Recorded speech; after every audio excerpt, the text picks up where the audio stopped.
Gagawin natin to gulay. Tikman nga natin. Crunchy to eh, crunchy. Appetizer.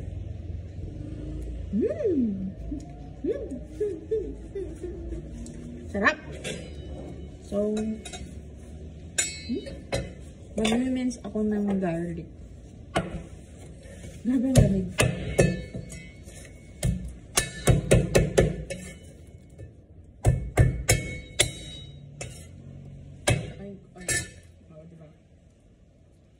Kasya pa ito. Kasya. Hindi na natin tanggalin to. Bawang din naman, di ba? Ang sarap. Alam niyo ba guys na ganito kadami?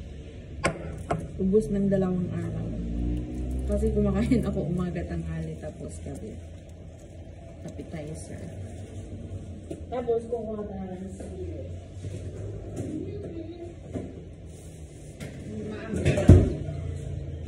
Yung maanghang na sili. Siyempre, imimins natin itong garlic. Grabe, nilalamig ako.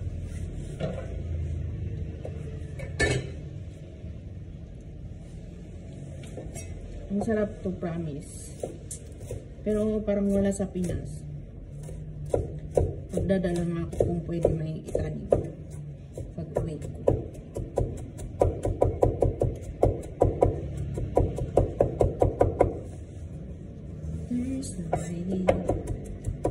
Sira yung chopping board namin. Okay na yan. Huwag na nating i-mince masyado. Yan. Tapos, ito kasi sili maanghang. Grabe, ang dami ba yung tanim namin sa plastic, sa freezer. So, ilalagay na natin. Tama na yung 2 slice. Ay! Ayun. Nasili kasi maanghang. Masyadong maanghang. Tapos fresh pa, oh. Diba? So, as in talaga na maanghang. Tapos, ilalagay na natin ito. And then, wag na natin lalagyan ng asin kasi minarinate na natin siya ng asin. Ang ilalagay natin ay hueso ang tawag dito. Pero sa Pilipinas, pag sa Pinas, magic sarap. Kunti lang kasi ito matamis din eh. Tapos ilalagyan natin ng oyster sauce. Pampakulay lang ba? Kunti lang. Hindi naman pwedeng masyadong madami kasi maalat din naman tong oyster sauce.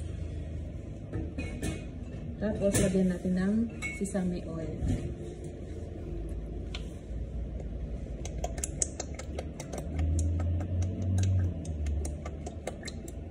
Okay lang na madami yung ilagay natin na sesame oil. Para kumislap-kislap siya. Kislap-kislap yung imahe niya. O, diba? Kislap-kislap. Tapos, haluin natin.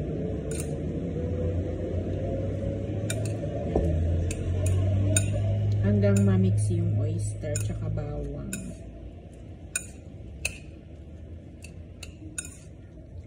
Dati binibigay lang namin to.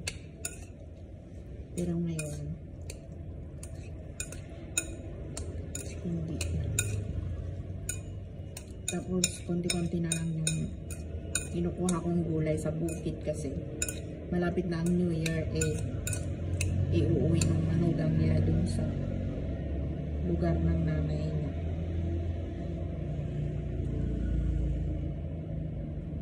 Tama, lugar ng nanay niya. Ano to? Ayan. Ayan, ayan. So, okay na siya. Titikman natin kasi pag si Lola ang nagtitimpla ng ganito, grabe. Grabe talaga.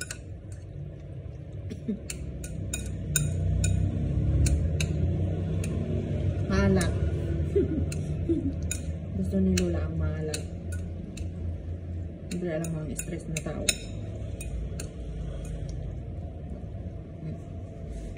Sorry. Sorry! Tikman natin.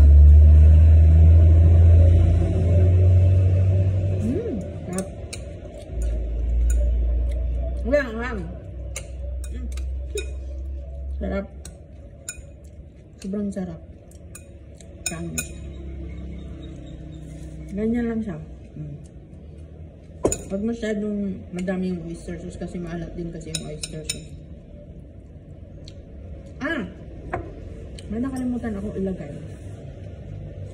Kuha tayo ng nahulog eh. Ano yun? Coriander.